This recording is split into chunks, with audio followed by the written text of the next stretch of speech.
All righty. So the first part of this is going to be a little bit of a review, I'm sure, for each of you.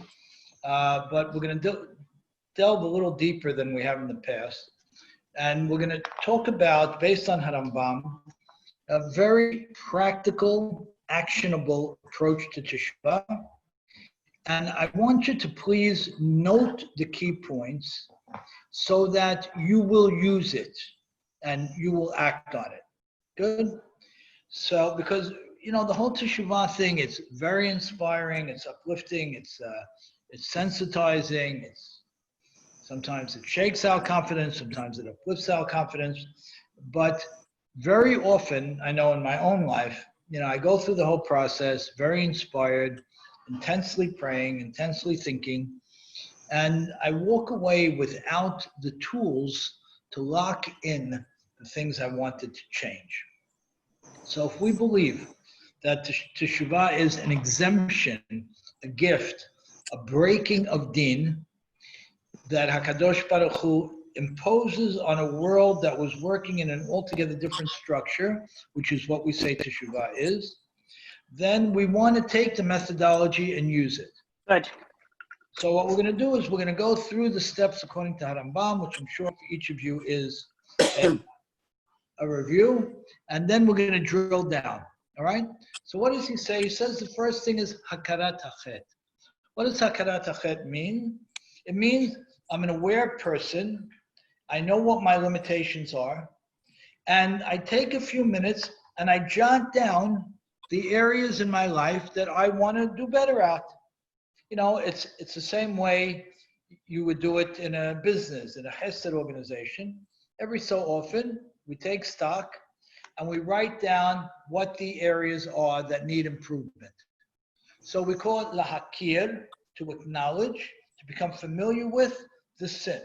And remember, like we've talked about in the past, other conversations, we're not talking about avon, which is something deliberate and intentional. We're talking about chet, which is something that, I don't really want to do it.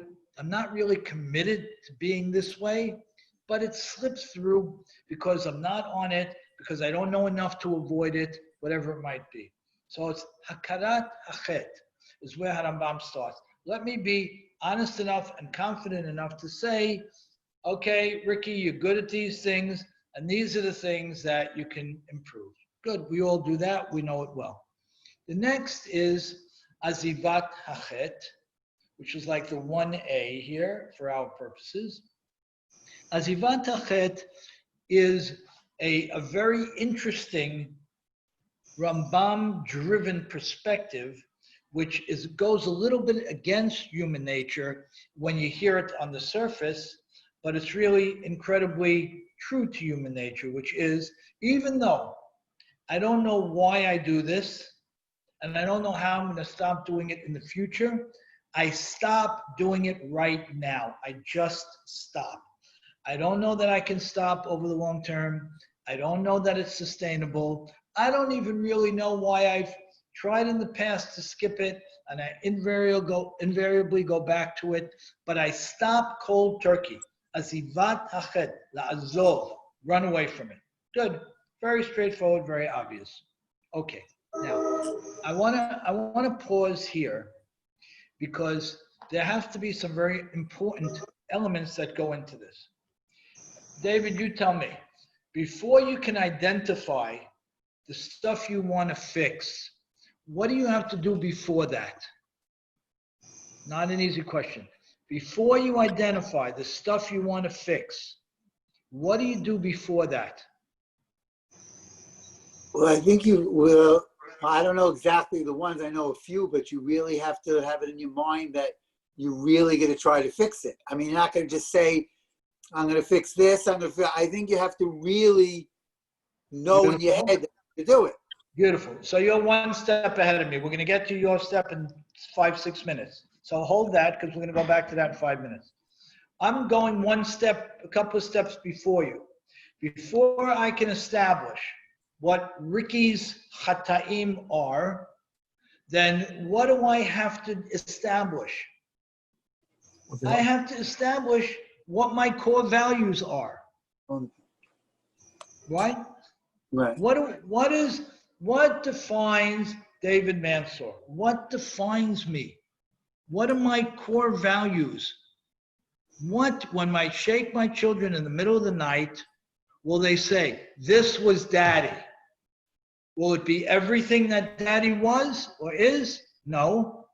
But in order to go to step one, Harambam assumes, because he puts it in the earlier part of the book, in Ochot Deot and Ochot Yesodei Torah, he puts in the earlier part of the book the elements that we need to establish who we are.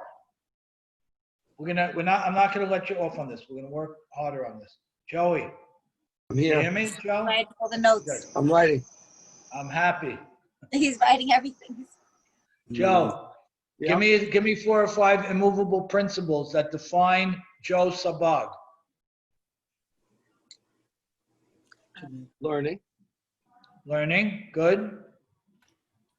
honesty, Honesty, great. kids first, I'm sorry. kids and family first, Okay. and business second. Okay. What else? Anything else? You did great, but anything else? Humility. Humility. Religion. Not so sure. Anything else? Religious. Spiritual. Spirituality. Good. Okay. I'm covered here. Now, Joe, you got it? David, you heard it?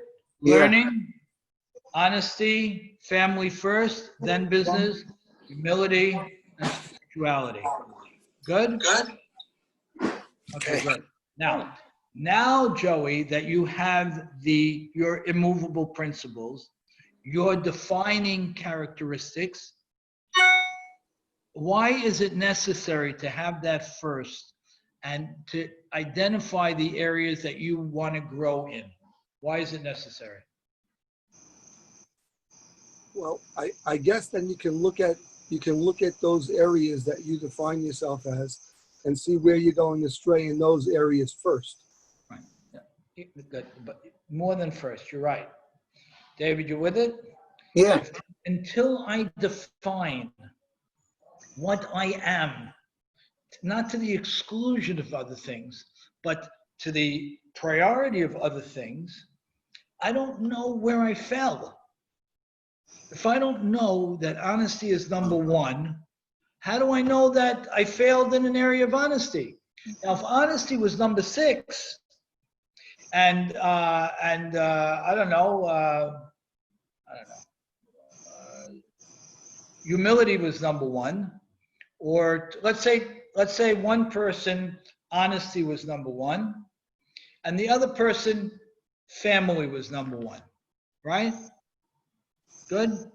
Now, if for person A, honesty was number 1, and person B, family was number 1, is it likely that they'll identify the same areas of failure? It's a possibility, because honesty and family converge. But if honesty is number 1 for person A, he's going to say, you know what? I didn't tell a mistruth to that guy, but I wasn't up to my level of honesty, because honesty is my number 1 immovable principle. So I know what I have to focus on. If for person number 2, family is the number 1 thing, doesn't mean honesty is not important. You can say, wait a second. It's true, I was dishonest with that family member, but this dishonesty had a purpose. Because at this point in my life, there is nothing more critical than the situation my family's in. And although generally it's true that the Torah says you can lie in an area to keep people together, we know that's the halakha. In this case, it's even more so the halakha. So because family is my trump at this point, is what's most important to me, that's the area where I identify what I have to fix.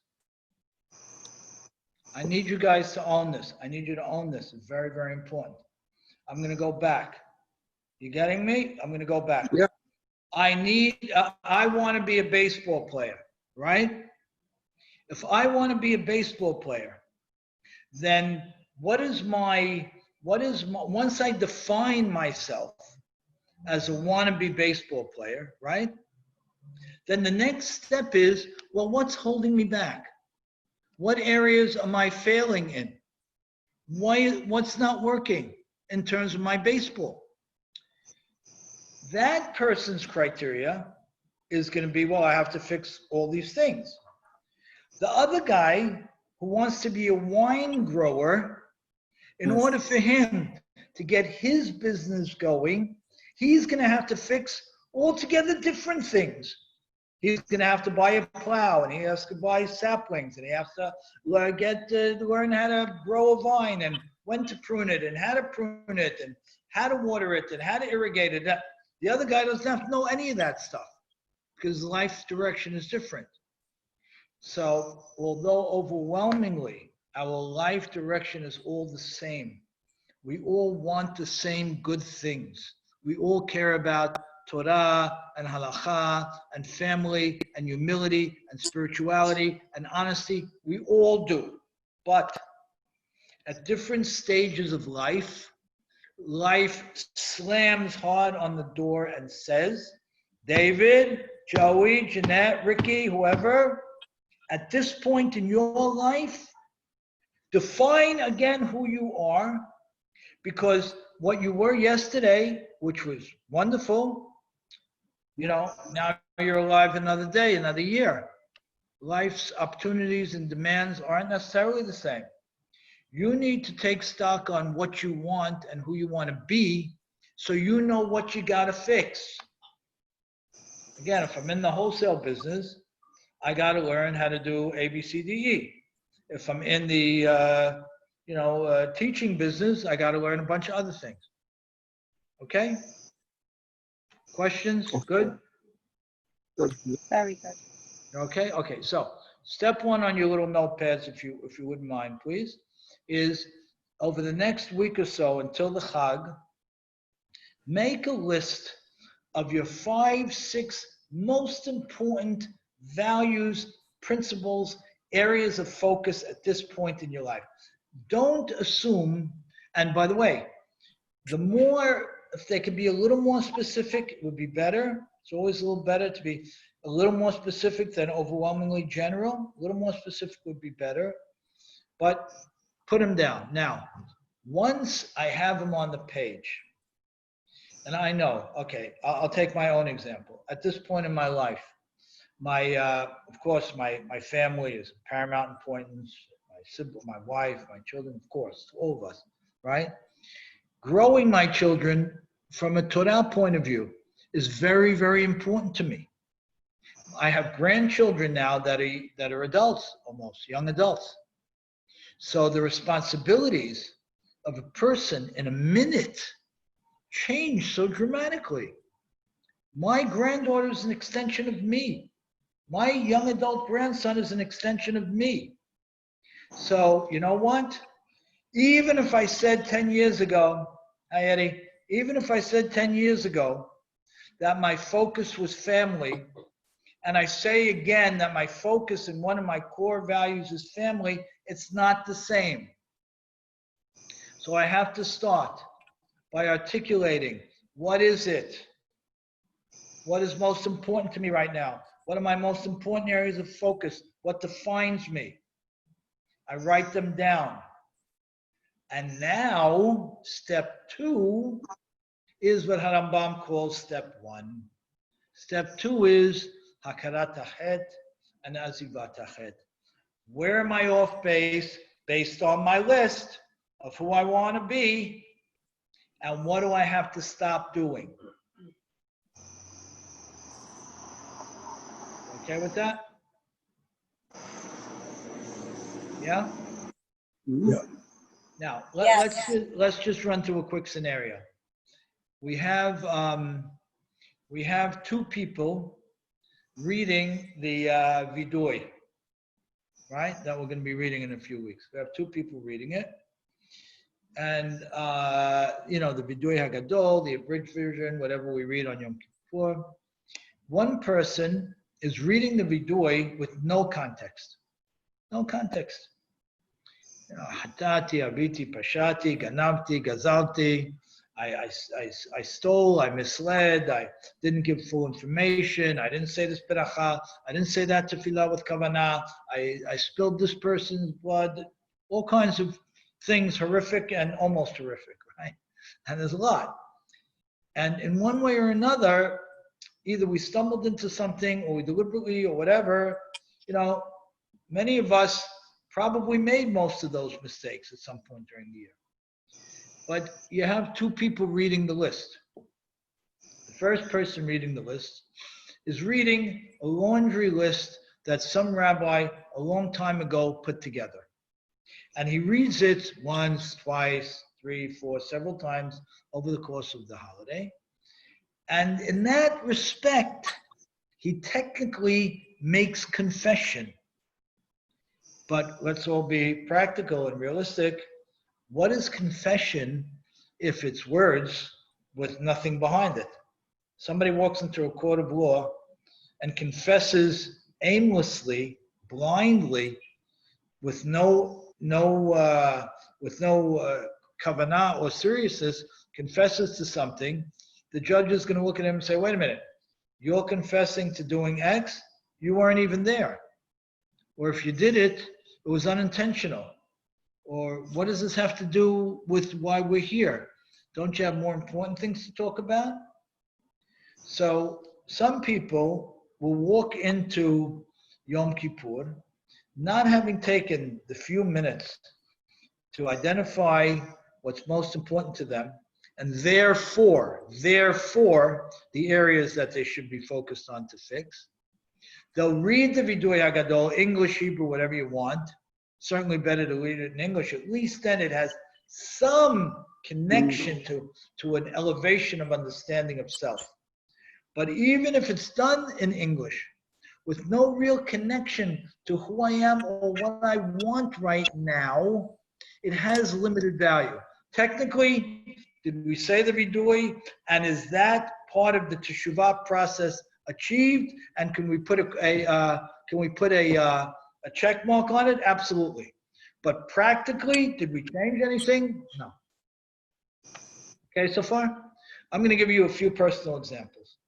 There are, for me, there are certain that when I put together my core principles, as we discussed, I put a little addendum to that. And I say that if these are my core principles, then these are the things I want to invest in, and these are the things that I want to avoid. By the way, this sounds like a ton. It's not. The most famous one of these that I have, I did when Jamie and I were traveling once. I took one of those pads in the hotel room. They have those little pads. And on the pad, on one side of the pad, I wrote what I'm most focused on now. And on the other side of the pad, I wrote that as a result of that, what I have to avoid.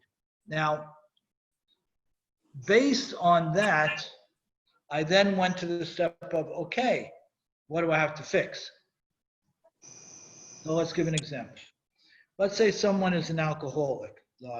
Thank God none of us are anything like that.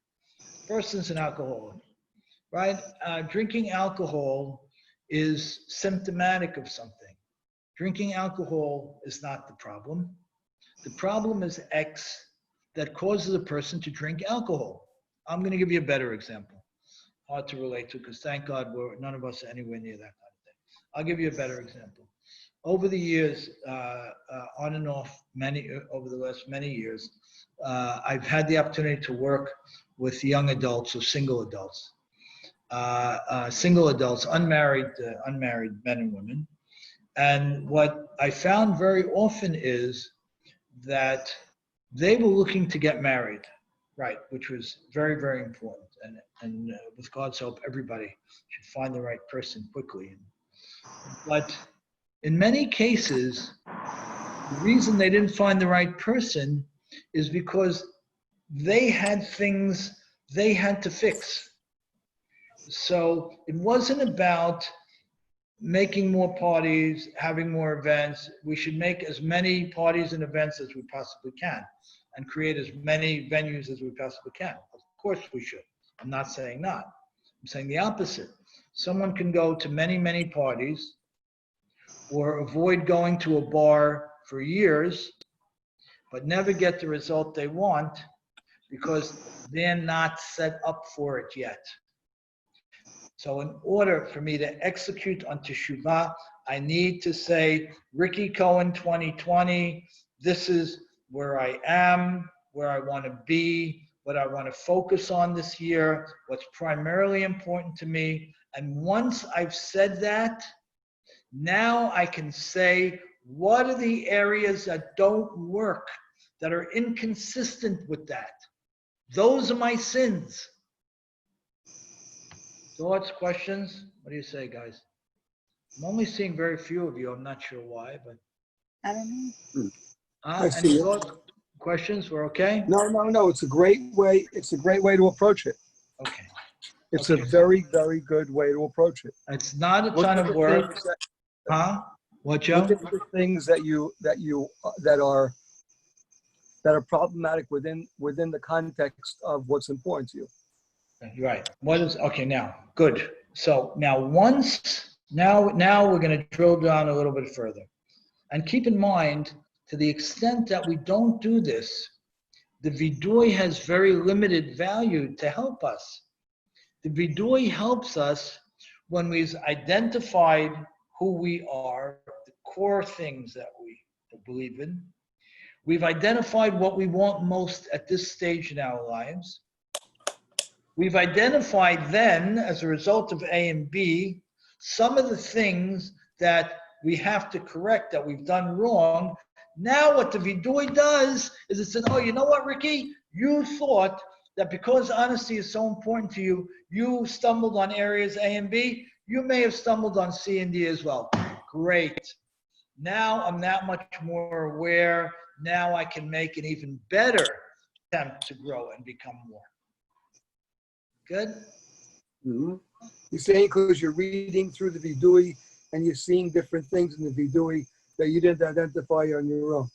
Yeah, because you wouldn't have, but you now have a bowl to put them in. You have a framework to understand them in, which otherwise you're just sort of flying. You're flying. Okay. Now, let's drill down one more level. The next level down says the following, like we began to highlight with the alcoholic or a person who can't find that most right person. The surface thing is a symptom of the core issue. And when we identify the gift, the remarkable dispensation of Teshuva that God gave us, what we want to be doing is saying, I'm happy to identify the symptoms as long as they tip me off to the root cause of the issue. So again, an alcoholic doesn't drink because he loves the taste of whiskey. He might be an occasional drinker because he loves the taste of whiskey. But someone becomes an alcoholic because they're in pain. Now, if I turn to God on Rosh Hashanah and then Kippur and I say, you know what? I'm going to stop being an alcoholic. I'm in pain from being an alcoholic. I don't want to be an alcoholic anymore. God, I'm making the commitment. I'm verbalizing it. I'm going to stay away from alcohol. And you know what? I'm going to stay away from alcohol.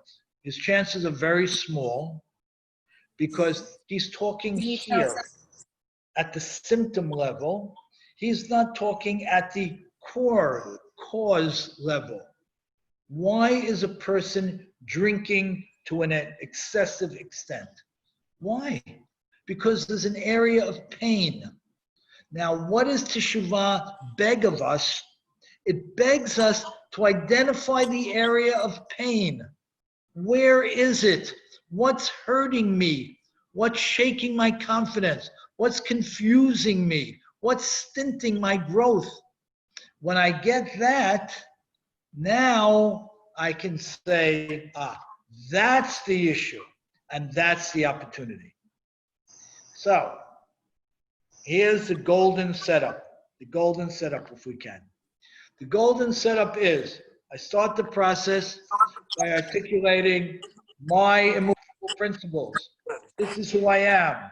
A. B. If this is who I am, what do I want most at this stage of my life? C. This, which is step 1 of Harambam. If this is who I am, and this is what I want most at this stage of my life, then these are the things that I can't be doing anymore. 1, 2, 3, 4, 5. That's the hakarat hachet, the recognition of the chet. And what do I do immediately with that? Azivat hachet. I run away from it. I stop doing it, knee jerk, no way to support stopping it, but I stop doing it because I got to clear the air for a while. Now I'm already at a level that's so far beyond where most people get with Teshuva. Now, as we said, parenthetically, when I read the Vidui, it's just helping me understand more manifestations of the mistakes I make as a result of being away from what I want to be, these and the things I'm going to drop. Good.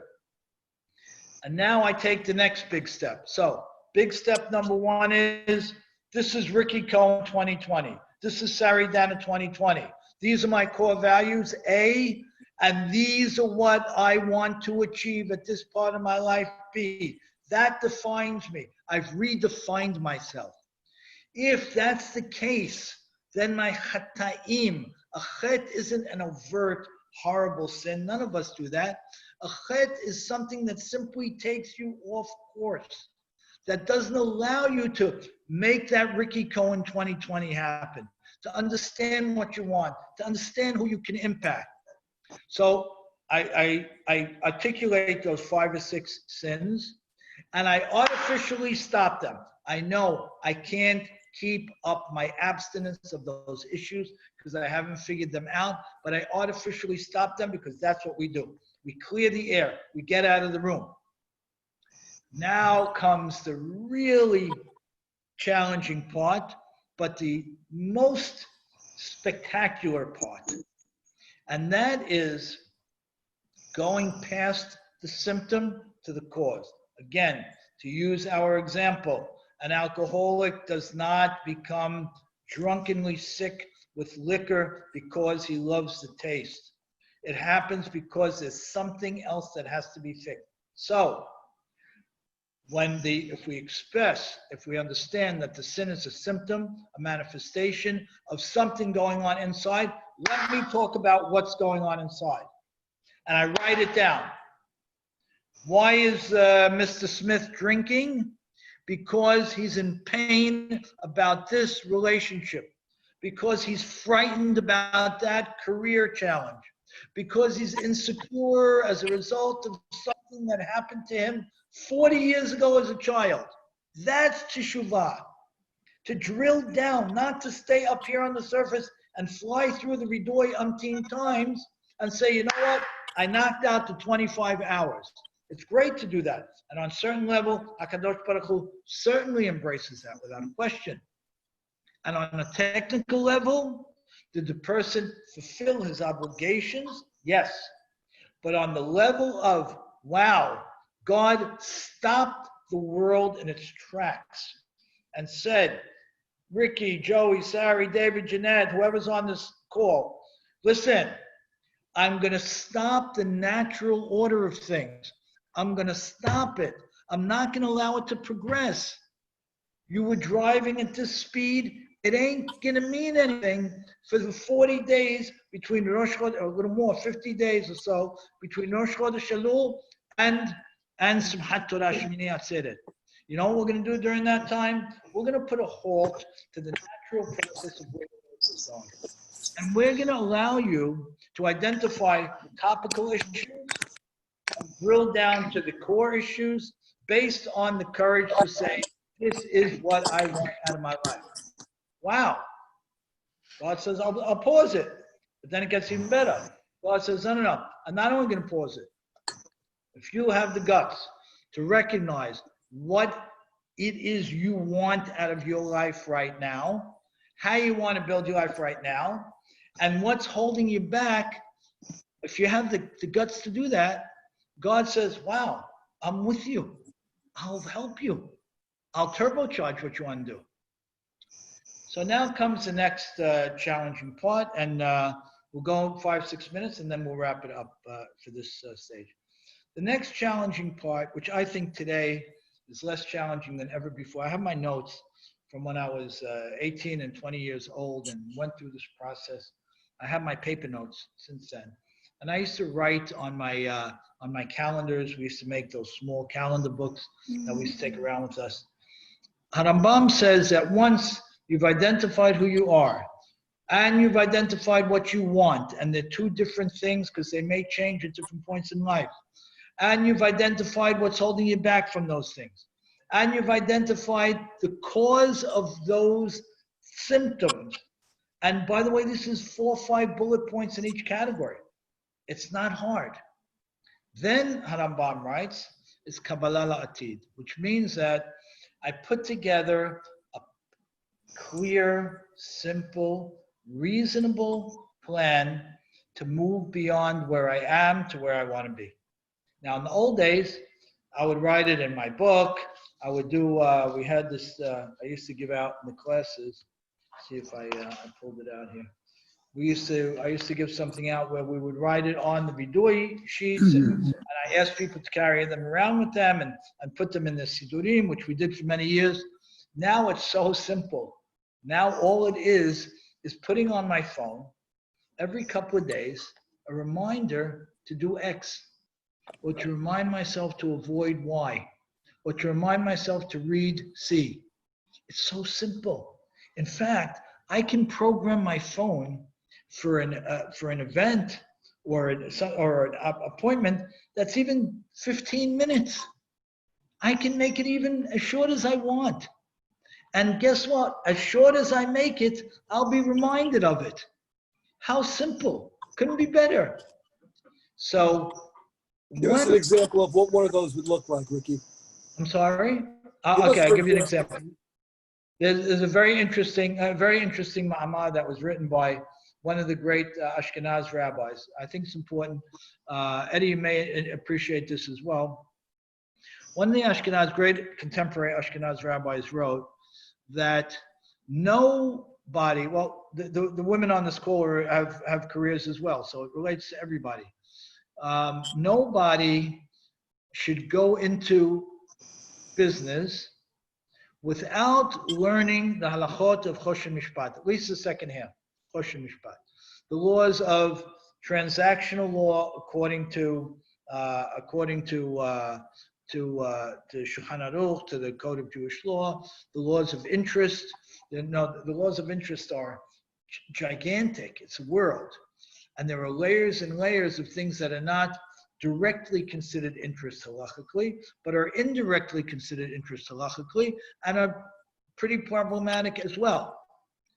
So this perspective says nobody goes into business until you know how to go into business halachically successfully. You know what? I just saw it recently.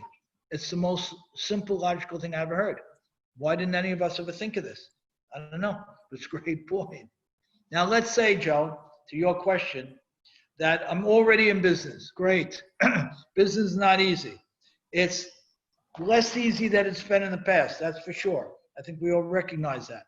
The world is extraordinarily unstable. And the instability is compounding upon itself. So more than ever before, we need to be aware and alert and forward thinking, and we need to have halakha as one of our safety nets and one of our security guards. So you put on your phone every day, 15 minutes, you read one halakha in English about how to conduct yourself halachically as a successful businessman. Now, let's say you did that and you read that 5 minutes a day. 5 minutes, English, on your phone. No big deal. You skip 2 days, you still get 20 minutes a week. Fantastic, right? If you read in the Vidui last year that maybe there was gezela or genevat da'at, or there was a misunderstanding with another guy, or some type of friction related to business, you could have read that and asked God to forgive you for it and just left it at that. Or if you read that, you ask God to forgive you for it, and then you read a halakha about business every day. Now God says he got the teshuvah thing. He became more as a result of his either lack of knowledge or his failings, or simply neither, but simply that he wanted to become more. Everybody wants to conduct themselves on the straightest and narrowest path. It's the hardest thing to do. And we talked about this when we talked about some of the language in the Pirkei Avot on this. But Yeda yields success. Knowledge yields success. That's a core Jewish paradigm. So, this stage, and this will be the final stage we'll discuss tonight, this stage says, now that I know who I am, okay, I'm not that different than the guy I was 5 or 10 years ago. True, but it's important to re-articulate that.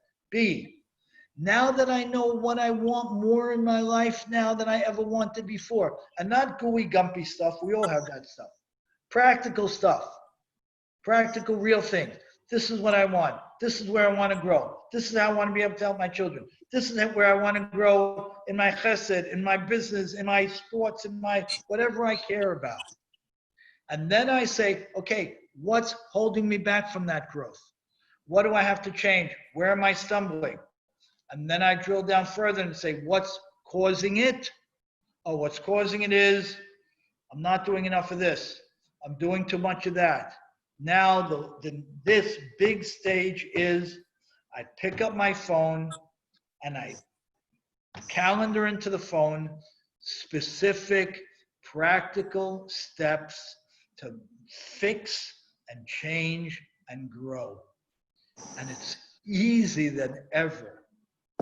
And then when I pull all that together, then what I effectuated is the power of halakha, of teshuvah.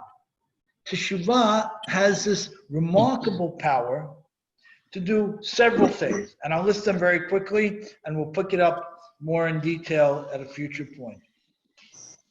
Teshuva has the power to remove the need for punishment, kapara.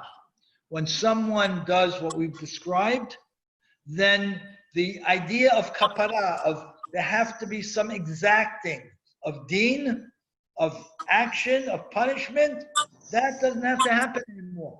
Because HaKadosh Baruch Hu says, I don't have to punish this guy for that action. He's already moving beyond it. It's not him anymore. Kapara. Beautiful. Ricky. Hi, Joe. Yes. How you doing, Rick? Okay, so differentiate something for me.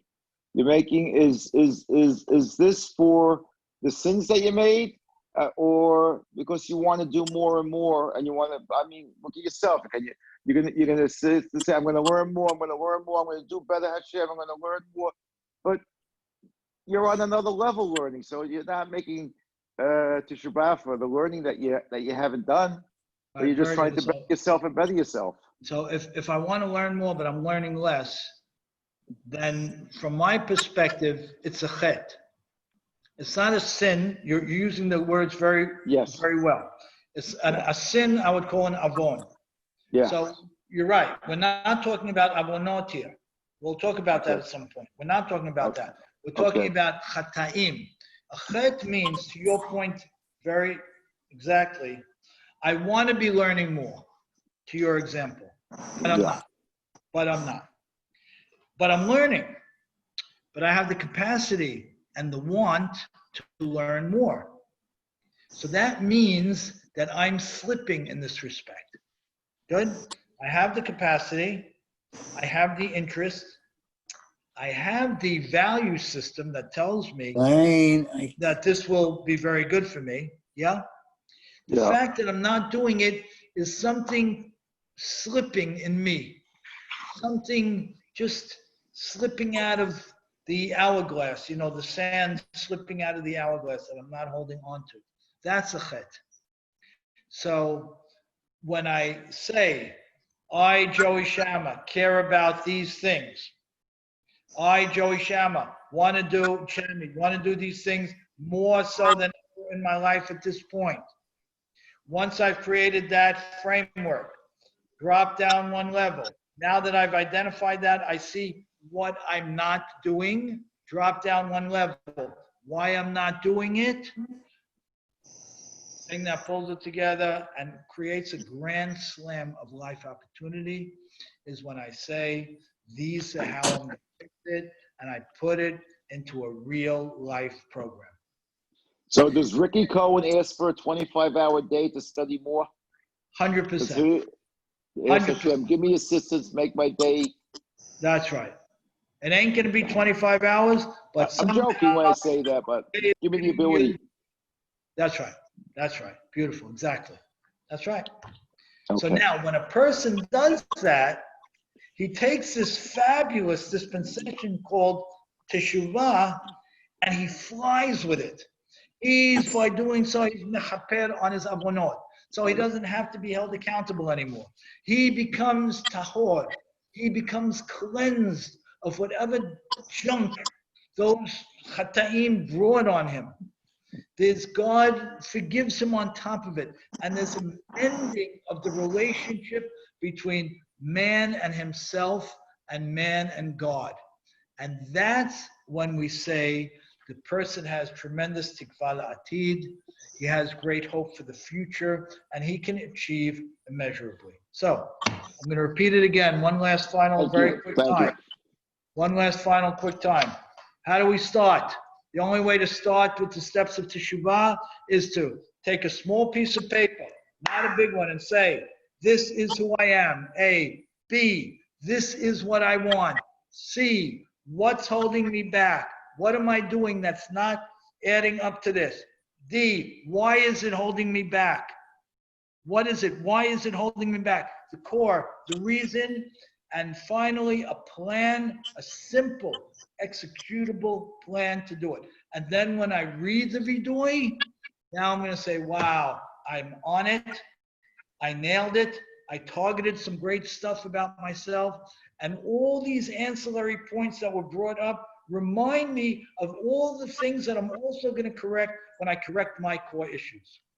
And then you took Teshuvah and you told God with all your heart, thank you, God, for suspending reality and giving me an opportunity to scream out on these holidays, Hayom Harat Olam.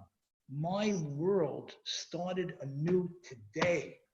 Whatever was, it's all new to me. And HaKadosh Baruch Hu has remarkable power. We see it.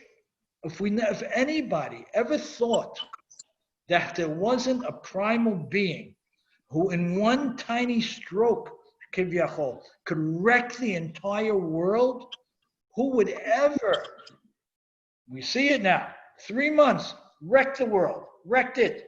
It didn't take 30 years or 50 years or 100 years. It took 90 little days. What does that tell you? It tells you, you know what?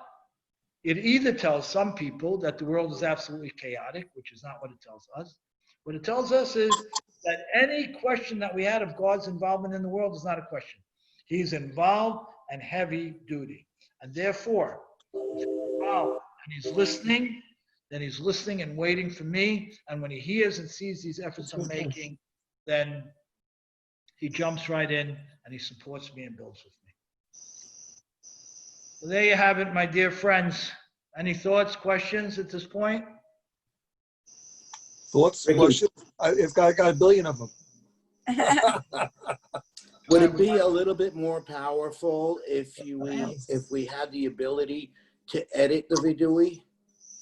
And it's a very excellent point, Alan. It's an excellent point. Yeah. I'll show you maybe next time we get together. And I'll even print them up for you guys if you want. In the old days, I used to, and I remember, I don't know if we ever did it, maybe in our class in the early days, where I printed out the vidui in English on one side, And on the other side, hey Lisa, how are you? On the other side, I left open spaces for people to editorialize the vidui, Alan, exactly to your point. So you could take something where it says, I didn't do this, or I did that, or I don't know, let's say somebody reads, I misled somebody. Now you could say, instead of just reading, I misled somebody, you read, I misled somebody, you look at the other side of the page, it was in this and that situation, and this is why it's happened, and here's how I'll fix it. That's what the vidui is supposed to be.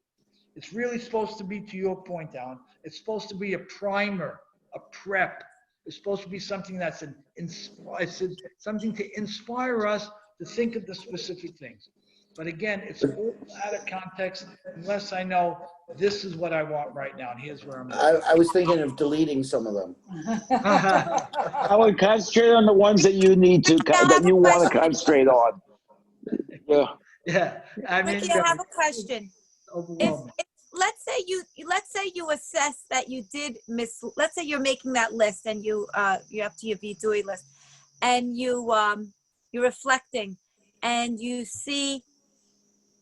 come across a situation where you said, I did mislead someone, maybe it caused them harm, I want to better myself. Is it a sin? Like, how So here's what we hold. It's very important. I don't question. understand. Like if I'm getting subjected, penalized for that, when I'm acknowledging it, Beautiful. and how Beautiful. do you even repent? Like I don't. Okay, Beautiful. tell me what to Beautiful. do. Very, very important. So here's what we hold on this.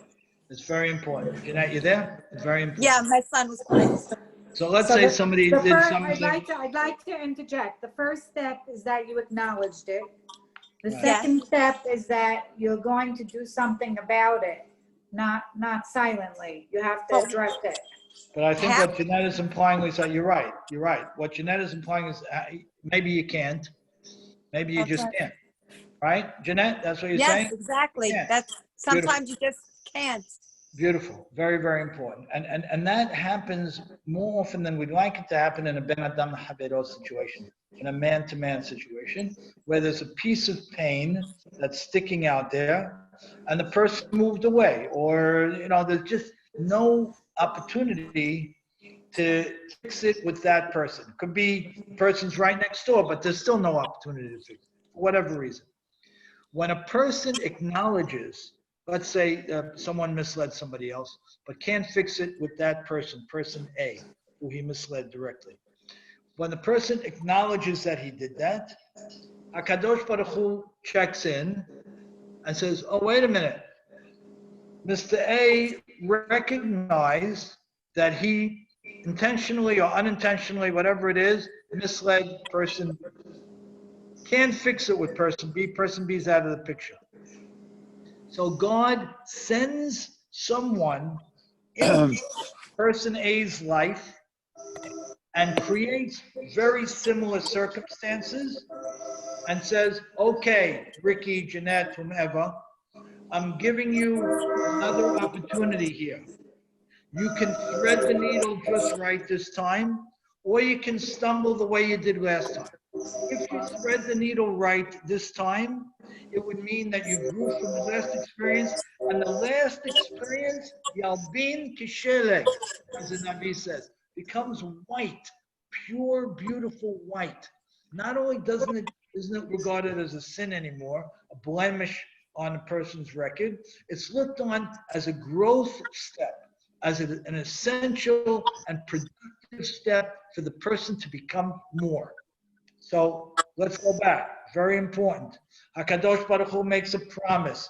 He says, listen, man-to-man stuff is maybe in certain contexts harder than man-to-God stuff. I know, God says. And he says, you know what? Sometimes you're going to wake up to a situation 20 years later and you say, wow, I never realized how hurtful my action was to that guy. Now the guy moved to China. There's no way to find him, right? HaKadosh Baruch Hu says, well, wait a minute. Ricky woke up to this thing. Okay, it took time, but so what? Right? A person should do Teshuva minute. before his life is ending, right? So if he does it 20 years after the fact, so what? So God says, oh, wait, Ricky or Uven or Shimon, Jeanette, whoever it is, woke up to the issue. I'm going to give them an opportunity with somebody else to be tested the same way and to do it right. And should they do it right, it grabs the old sin, throws it, right? Tzulot Yam, throws it all the way to the depths of the sea. And anything negative that surrounded it becomes positive.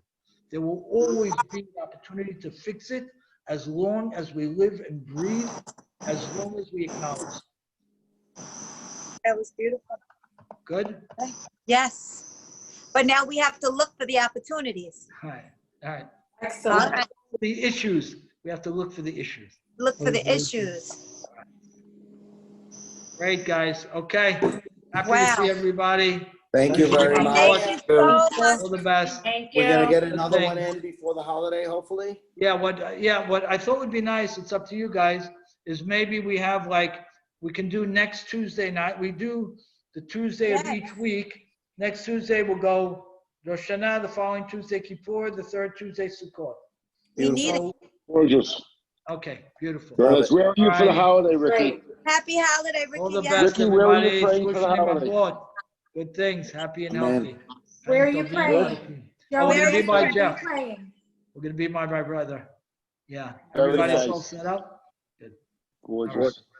Good things. Great to see you Bye, all. everyone. Miss you all. Thanks, Rick. Have a great night. Bye-bye. Thanks, Bye, Ricky. guys. Good night. Thank you. Good Good night.